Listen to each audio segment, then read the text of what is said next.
January 28th, 2021. Cicely Tyson, the actress who starved for dignity and lived long enough to see it triumph, died at 96, her memoir still fresh in print, her legacy finally undeniable. 2 days earlier, she had published Just As I Am, a final testament to a life spent refusing compromise. I refuse to play a maid. I refuse to play a whore.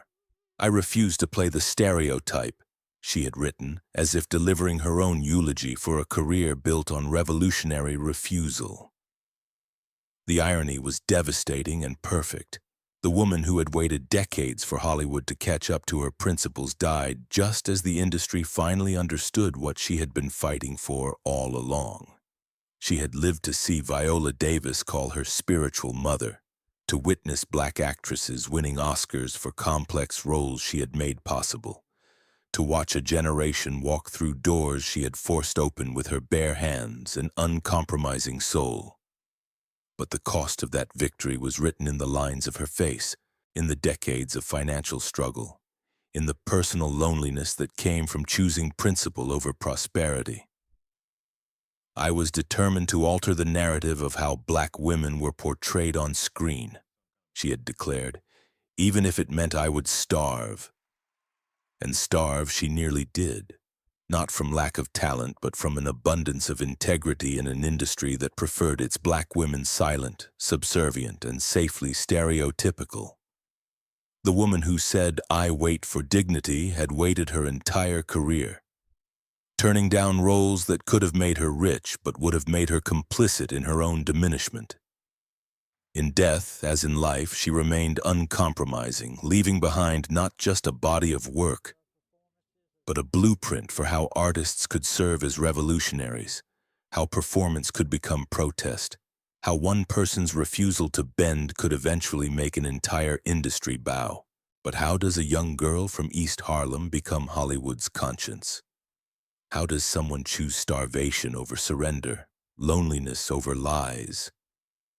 The answer lies in understanding that Cicely Tyson was never just an actress. She was a warrior who happened to work in film and television, a revolutionary who used dignity as her weapon in the battle for her people's souls. December 19th, 1924. East Harlem, New York, where Caribbean dreams took root in American soil, where the scent of saltfish and ackee mixed with the sounds of subway trains and street vendors, where a baby girl named Cicely Louise Tyson drew her first breath in a tenement that housed hope alongside hardship. Her mother, Frederica, had sailed from the island of Nevis carrying little more than fierce determination and an unshakable belief that dignity was not negotiable, no matter how poor you were or how others treated you. Frederica Tyson was the template for everything her daughter would become. A domestic worker who cleaned white families' homes while raising 3 children alone, she possessed a regal bearing that no amount of scrubbing floors could diminish. She never spoke of limitations, only possibilities. Never acknowledged barriers, only the work required to overcome them.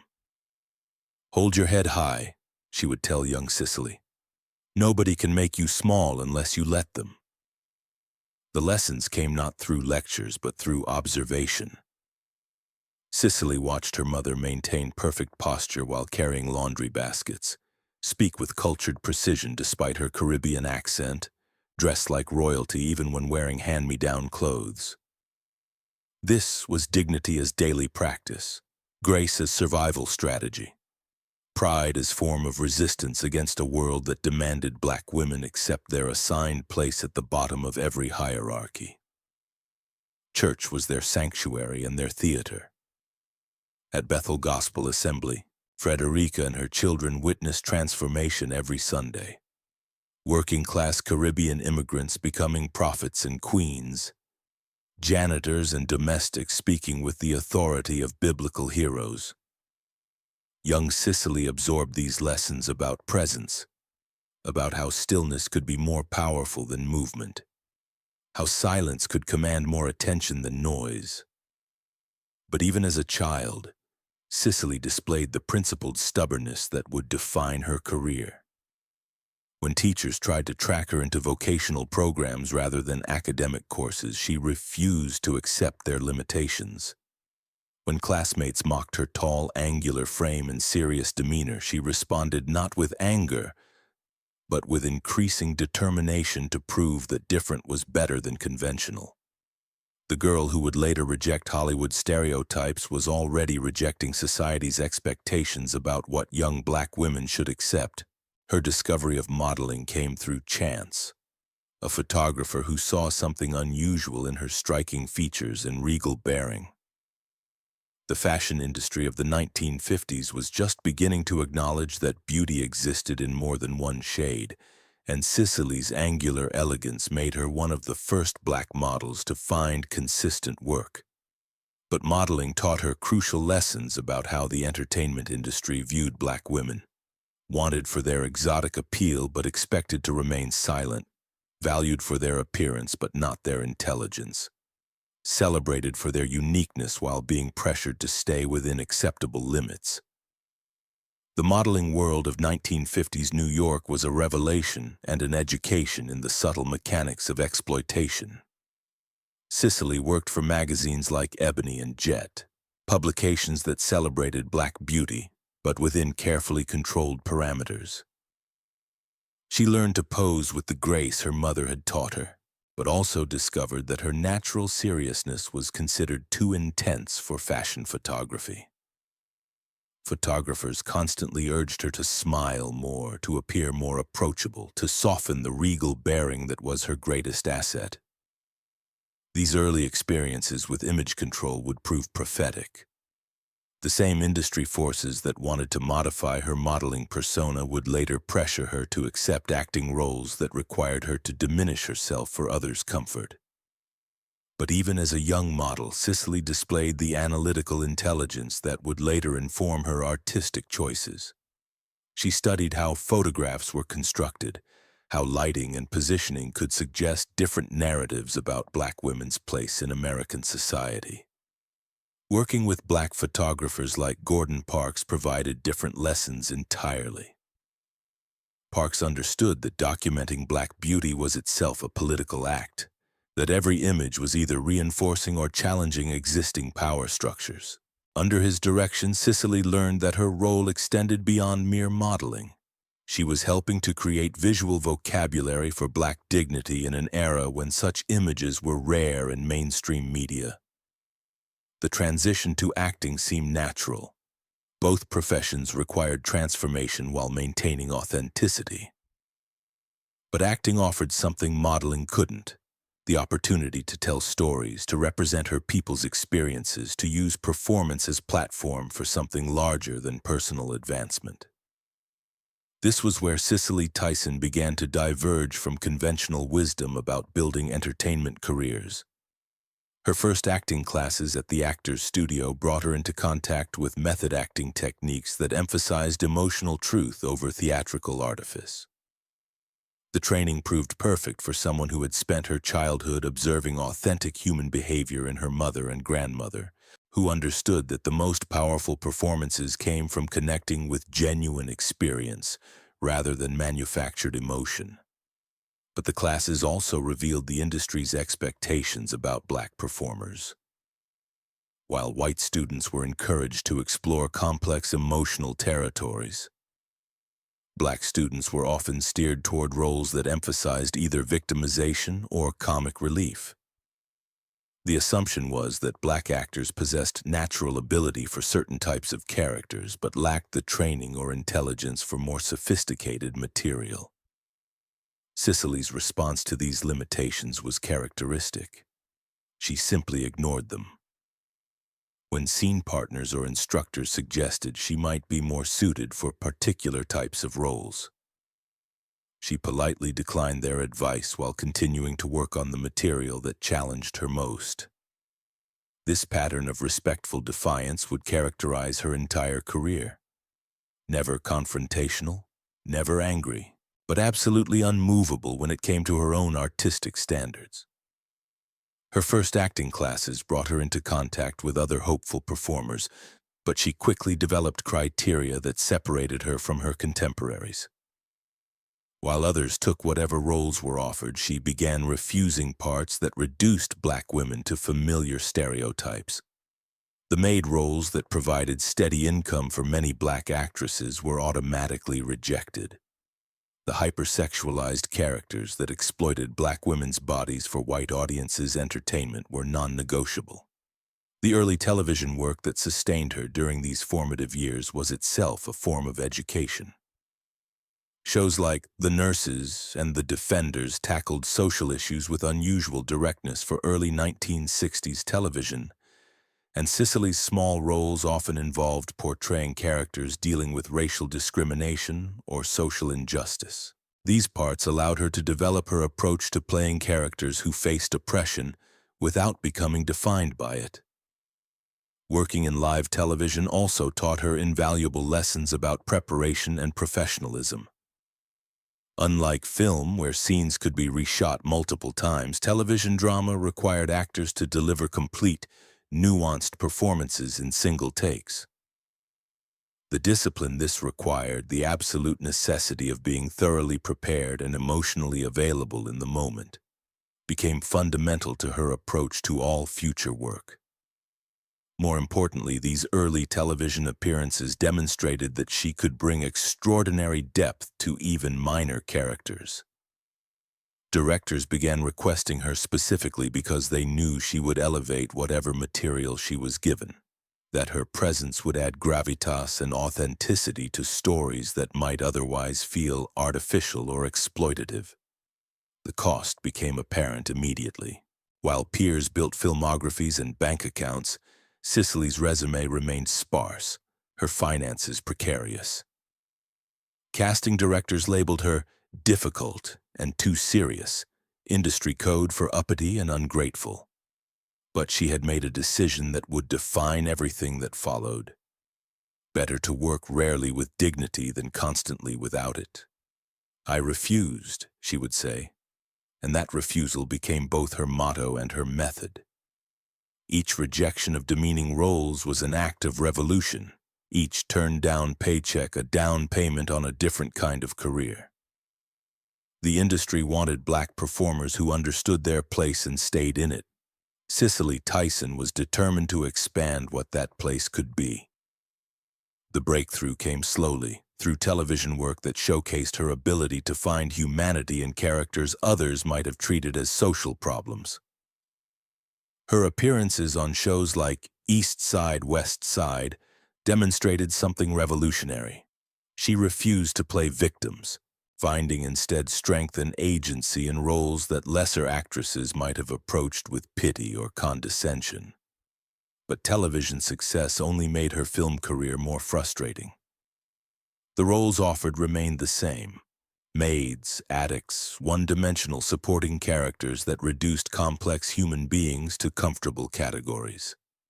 Her refusal to accept these parts was increasingly viewed as career self-sabotage. Friends urged compromise, agents suggested pragmatism. Financial necessity demanded flexibility. Yet Cicely waited. "I wait for roles that reflect the strength and beauty of my people," she declared. And wait she did, surviving on television work and stage roles while hoping that persistence would eventually create the opportunities that talent alone couldn't generate. The waiting would last for years, punctuated by small victories that kept hope alive while never quite providing the breakthrough that might validate her approach. The validation was coming, but it would arrive only after she had paid prices that few artists are asked to pay. Professional marginalization, financial uncertainty, and the growing reputation as an actress too proud for her own good. But pride, she understood, was exactly what her people needed to see represented on screen. If that made her difficult, then difficult was exactly what she intended to be. 1972. Sounder arrived at the perfect cultural moment, when Hollywood was finally beginning to grapple with black stories beyond blaxploitation stereotypes. The film could have easily fallen into familiar patterns of noble suffering, But Cicely Tyson's portrayal of Rebecca Morgan transformed what might have been another dignified black woman endures hardship story into something revolutionary. A depiction of black womanhood that was simultaneously vulnerable and unbreakable.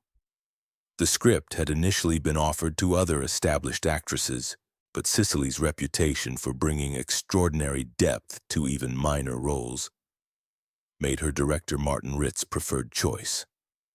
When she read the screenplay, she recognized something she had been waiting for her entire career, a role that would allow her to portray black womanhood with the complexity and dignity she had always insisted was possible. Her preparation revealed the methodical approach that distinguished her from actresses who simply read scripts and showed up. Rather than relying on imagination, she immersed herself in historical reality, studying photographs of sharecropping families, reading oral histories, understanding not just what these women did, but how they carried themselves. She spent weeks in rural Louisiana observing how older black women moved, spoke, and maintained dignity despite circumstances designed to break their spirits. The transformation was remarkable even to those who had worked with her before. Cicely didn't simply play Rebecca Morgan. She became her, channeling not just individual character but collective memory of countless women who had held families together through impossible circumstances. Her performance avoided both the strong black woman stereotype and the victimization narrative Hollywood preferred, creating instead a character who was human in her struggles, heroic in her persistence, dignified in her refusal to be broken.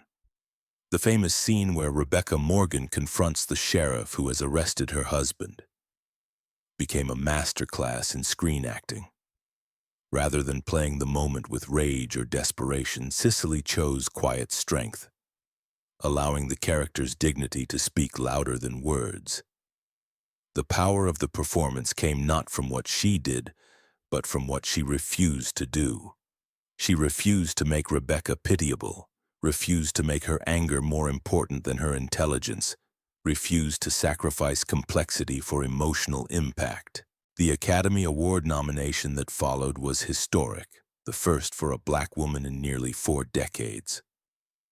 But recognition came with its own burden. Cicely was no longer just an actress, but a symbol carrying the weight of representation that individual talent should never have to bear alone. Every role she chose would now be scrutinized, not just for artistic merit, but for what it said about black womanhood, American progress, Hollywood's commitment to change. The ceremony itself was both triumph and trial. Seated in the Dorothy Chandler Pavilion wearing a simple but elegant gown that reflected her personal style rather than Hollywood glamour expectations, Cicely understood that she was representing not just her own achievement, but the possibilities of an entire community. When her category was announced and another name was called, she maintained the same gracious composure she had displayed throughout her career. Disappointed but not defeated, recognizing that the nomination itself had opened doors that might never have opened otherwise. The aftermath of Sounder brought the predictable flood of follow-up offers, but they remained depressingly familiar.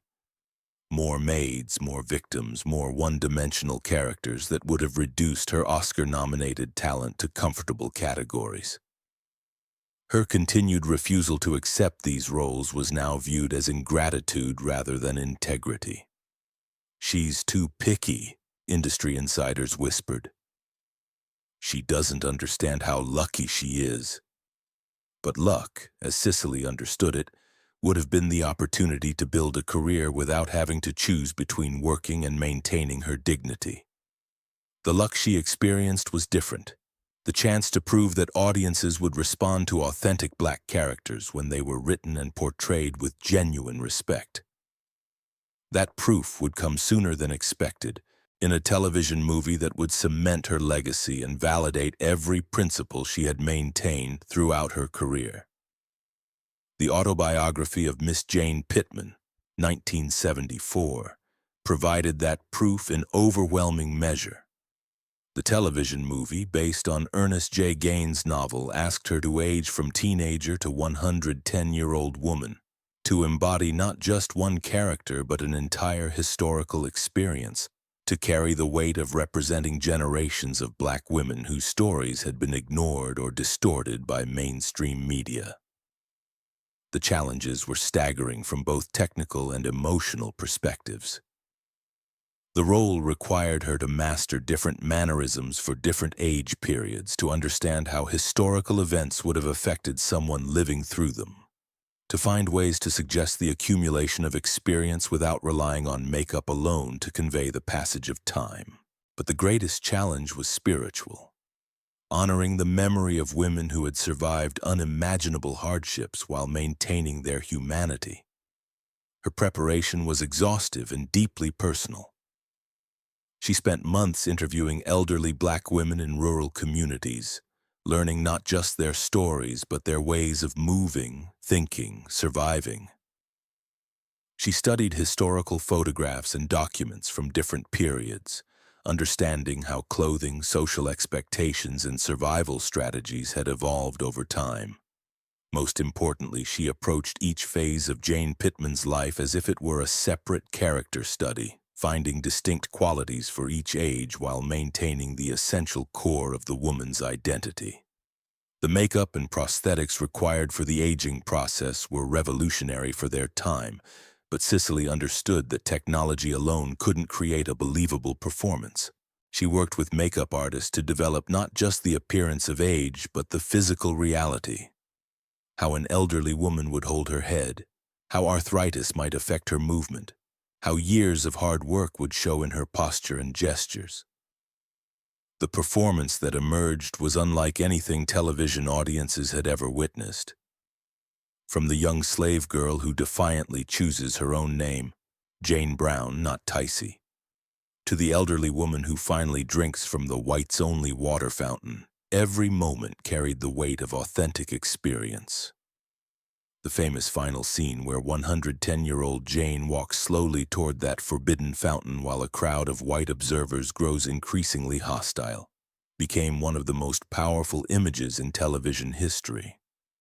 The scene was shot in a single take, with Cicely drawing on every technique she had learned throughout her career to create a moment of pure cinematic truth. As she walked toward that fountain, she was carrying not just the character's journey but the weight of every Black person who had ever been told where they could and couldn't go, what they could and couldn't do, who they could and couldn't be. When she finally drank that water, it wasn't just a character completing her arc, it was a people claiming their dignity. The Emmy Awards that followed were not just recognition of acting excellence but acknowledgement that television could serve serious artistic and social purposes. More importantly, the performance proved Cicely's fundamental thesis. Audiences hungered for authentic Black stories when they were told with respect and complexity rather than exploitation and stereotype. But success brought new contradictions. While celebrated as groundbreaking artist, she was still offered primarily roles that asked her to carry the entire burden of representing Black womanhood. While praised for authentic portrayals, the industry continued preferring Black stories focused on historical suffering rather than contemporary complexity. The very roles that showcased her strength were set in contexts that emphasized Black oppression. The personal cost was becoming undeniable. The intense preparation required for meaningful roles left little energy for personal relationships. Financial uncertainty from her selective approach made long-term planning impossible. Most painfully, her success made her target for criticism from some community members who felt her roles perpetuated images of Black victimization. These criticisms stung because they touched the central contradiction of her career. To create dignified representations, she often portrayed characters whose dignity was under assault. The roles that allowed her to showcase Black strength were embedded in historical contexts of Black struggle.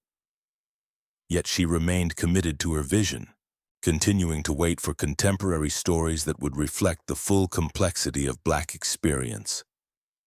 "I wait for dignity," she had said, and the waiting continued, turning down lucrative opportunities while hoping that her successes with meaningful projects would eventually create space for the kinds of stories she really wanted to tell. But dignity, as she was learning, was expensive, and the bill was coming due in ways that extended far beyond her professional life. 1981. The marriage between Cicely Tyson and Miles Davis seemed ordained by artistic gods, two uncompromising black artists who had transformed their respective fields through sheer refusal to accept limitations others tried to impose. Both understood the cost of maintaining creative principles in industries built on exploitation. Both had achieved recognition by demanding respect rather than hoping for it. Their wedding was elegant, intimate, deliberately removed from entertainment industry spectacle. But the union also brought together two people whose careers had required them to develop fierce independence and unwillingness to compromise artistic visions. Miles, battling cocaine addiction, represented the kind of self-destructive genius that Cicely's principles couldn't accommodate. Her attempts to help were met with resistance from someone who had spent his career rejecting anyone's attempts to control his choices. More fundamentally, their approaches to career management created ongoing tension.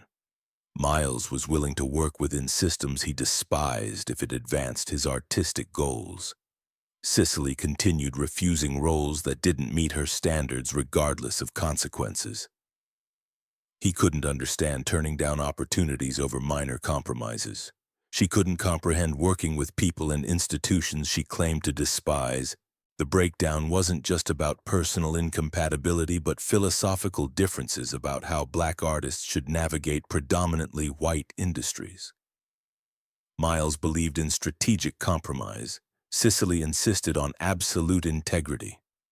Both approaches had merit, but they couldn't coexist within the same marriage. The divorce in 1989 devastated Cicely, who had invested deeply in this relationship as potential salvation from the loneliness her career choices had created. The failure confirmed what critics had suggested. Her uncompromising approach came at costs extending far beyond professional opportunities. The woman who had refused to compromise with Hollywood had discovered she couldn't compromise in love either. The aftermath marked the beginning of what might be called her wilderness years, decades during which she withdrew from mainstream Hollywood while continuing to work in television, theater, and smaller films that maintained her standards while keeping her largely out of cultural conversation. This period coincided with the emergence of a new generation of black actresses achieving commercial success through roles Cicely had spent her career rejecting. This phase of her career was particularly challenging because it forced her to confront the possibility that her approach, while principled, might have been ultimately self-defeating. Stars like Diana Ross and Whitney Houston were achieving mainstream success by embracing a broader range of roles, including some that Cicely would have rejected outright. The question haunting her during these years was whether her refusal to compromise had been noble sacrifice or stubborn self-sabotage. The financial reality of her situation became increasingly difficult to ignore.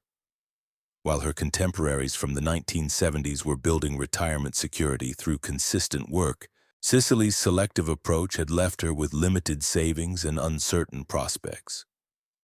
The residuals from her most famous television movies provided some income, but not enough to ensure comfort in her later years. Friends and family members urged her to reconsider her standards, to take some of the commercial work that was still occasionally offered. But even in these difficult years, Cicely remained committed to her vision of what her career should represent. She took teaching positions at various acting schools, passing on not just technique but philosophy to younger performers. Her classes became legendary among students not for career advancement tips but for discussions about the responsibility that came with representation, the weight of carrying cultural significance, the importance of maintaining dignity even when it seemed like a luxury few could afford.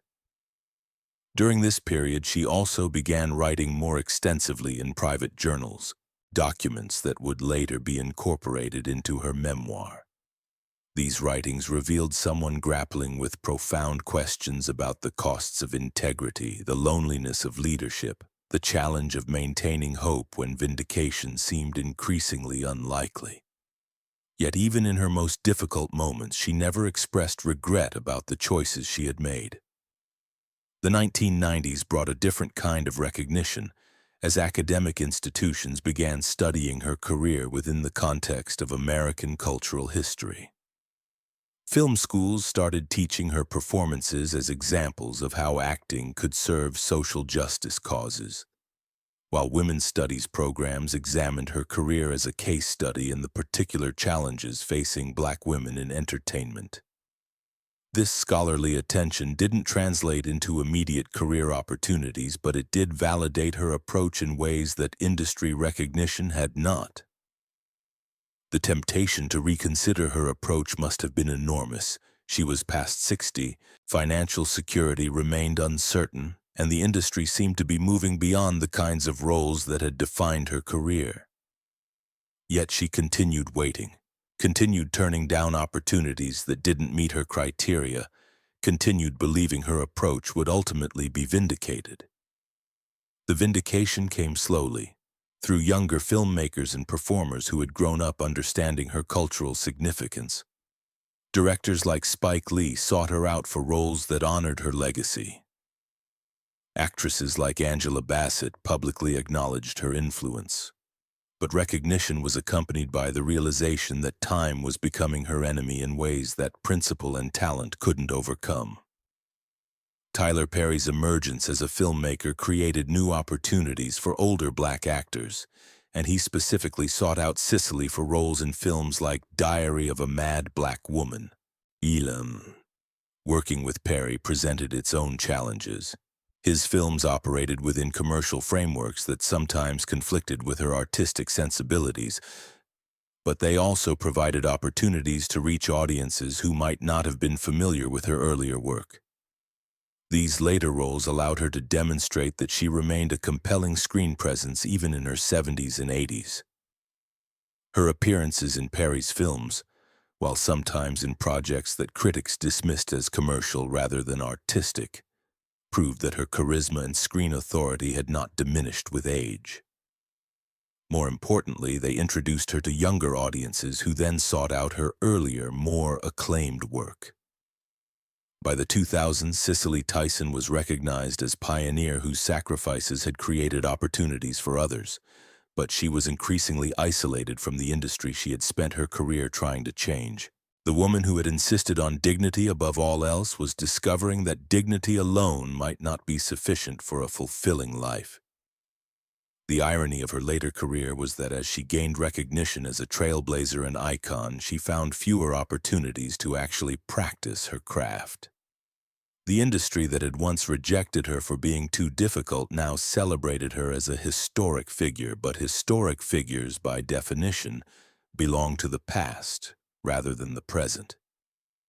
She was increasingly invited to award shows and retrospective events, but less frequently offered substantial roles that would allow her to continue growing as an artist.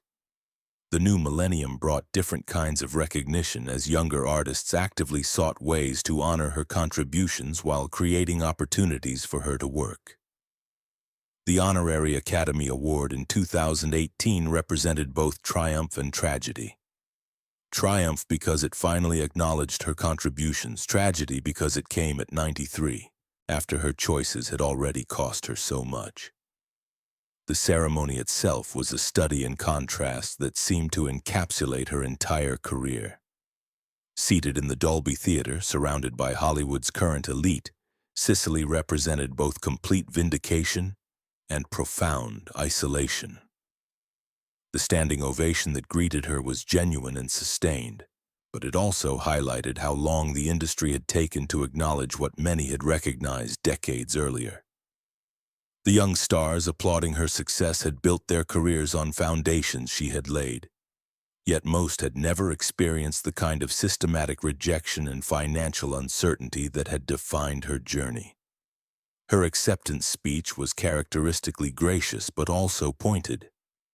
"This honor validates the choices that I made," she said, but the subtext was unmistakable. Validation had come after the choices had already exacted their price. She thanked those who had supported her while acknowledging the struggles that had defined her path. The brevity of her remarks reflected both her advanced age and her lifelong preference for letting her work speak louder than her words. But perhaps the most significant moment came not during her official speech but in the backstage interviews afterward.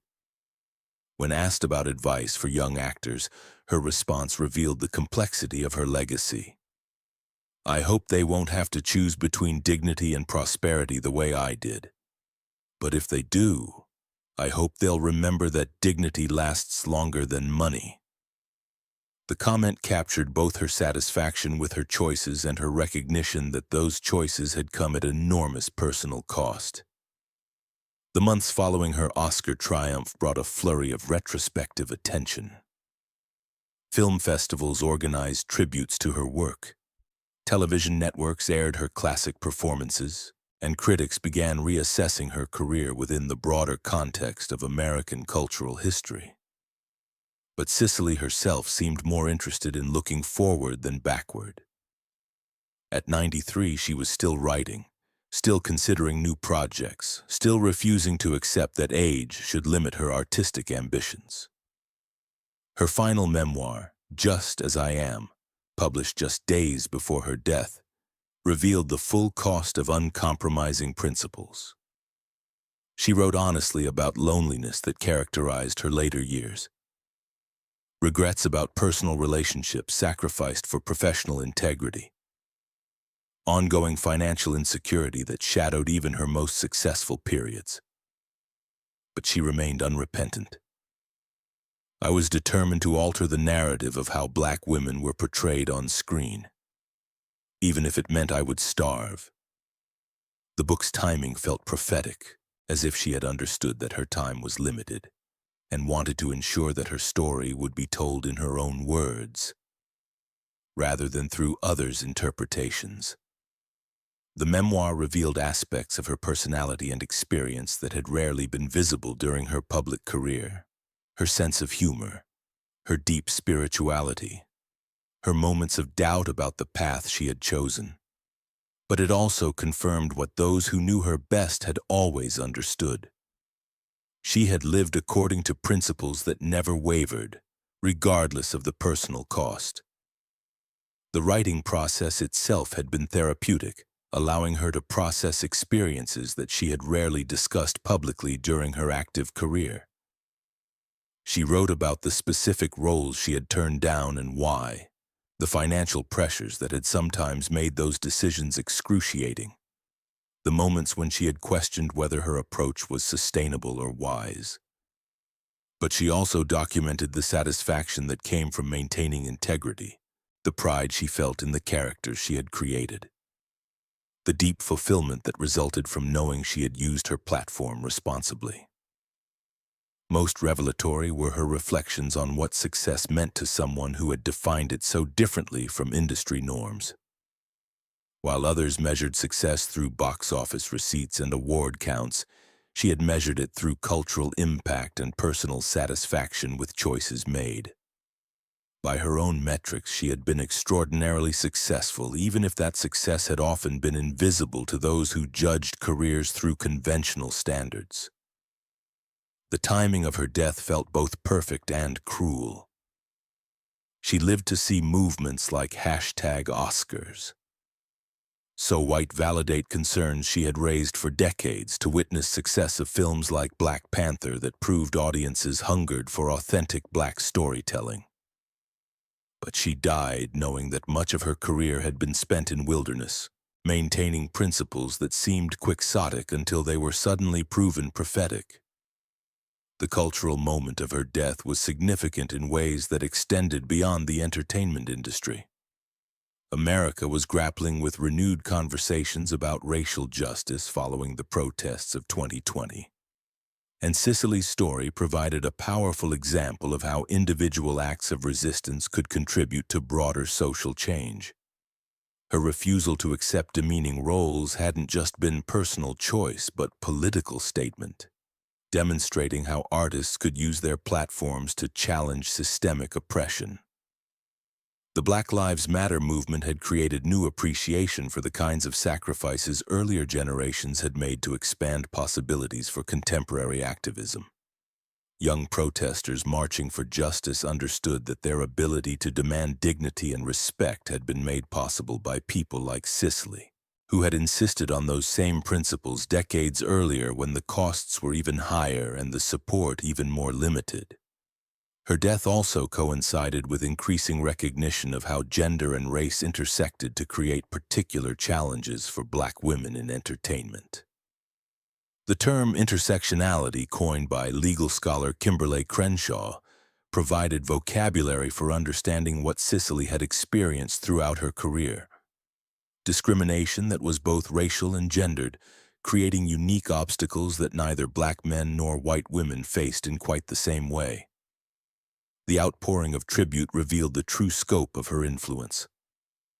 President Biden called her a trailblazer who paved the way for generations. Viola Davis, Halle Berry, and dozens of other Black actresses credited her with making their careers possible. But perhaps the most meaningful recognition came from ordinary Black women who shared how her characters had affected their understanding of their own possibilities. Social media became a platform for thousands of personal testimonials about her impact. Teachers wrote about showing Miss Jane Pittman to students to demonstrate resilience and the power of persistence. Mothers described using her performances to teach daughters about dignity and self-respect. Social workers cited her characters as examples of strength in adversity that they shared with clients facing their own struggles. These grassroots testimonials revealed something that industry metrics could never capture: the extent to which her work had provided psychological and emotional support for people facing their own battles with discrimination and marginalization. Her characters had served as models not just for other performers but for anyone who needed examples of how to maintain dignity while facing systemic oppression. The academic world also responded with renewed interest in her career and its broader implications. Film schools began developing courses specifically focused on her work, while sociology and African American studies programs used her career as a case study in how individual choices could contribute to broader social change. Her approach to role selection became a model for understanding how entertainment could serve social justice causes without sacrificing artistic integrity. International recognition followed domestic tribute, with film festivals around the world organizing retrospectives of her work. Critics in Europe, Africa, and Asia began examining her career within global contexts, understanding her not just as American cultural figure but as someone whose approach to dignity and resistance had universal resonance. Her influence extended far beyond the specific context of American racial relations to broader questions about how marginalized communities could claim space and respect within dominant cultural institutions. This global perspective revealed aspects of her legacy that had been less visible within American contexts. Her insistence on authentic representation had influenced filmmakers and performers around the world who were dealing with their own struggles against cultural stereotyping and marginalization. Her example had provided template for how artists could use their work to challenge dominant narratives while maintaining commercial viability and artistic integrity. The final irony was that her greatest success came through what the industry had long considered her greatest failure: refusing to compromise principles for commercial success. In maintaining her standards despite personal cost, she had created a template for artistic integrity that inspired others to make similar choices. Her isolation had created space for community. Her sacrifices had generated opportunities for others. The woman who had waited for dignity lived to see dignity triumph. But the victory's price had been a life spent largely alone, carrying representation's weight on shoulders grown increasingly burdened over decades. She had chosen to be symbol rather than simply actress, icon rather than just entertainer. And symbols, by their nature, must remain distant from those they inspire.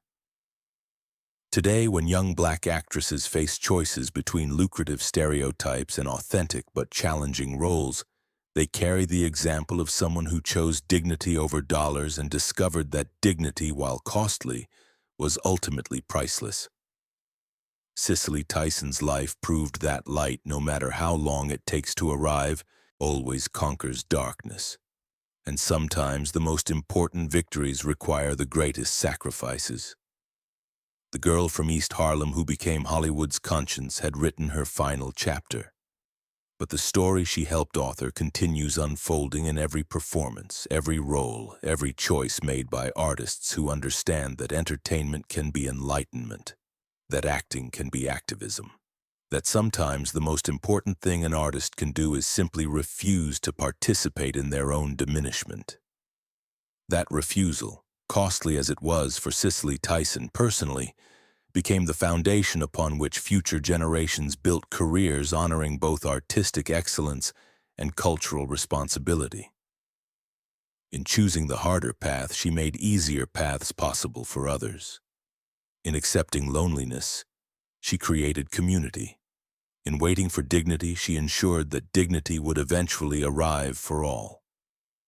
The goddess of dignity had returned to whatever realm goddesses inhabit, but her influence remained embedded in every black actress who understood she could demand respect rather than hope for it, who knew authentic representation was worth more than easy money, who learned that sometimes the greatest victories require the greatest sacrifices.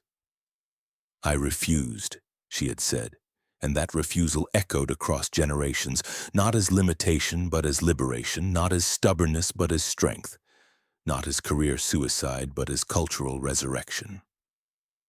In refusing to be diminished, she had enlarged possibilities for everyone who came after. The woman who starved for dignity had fed an entire generation on the feast of her example.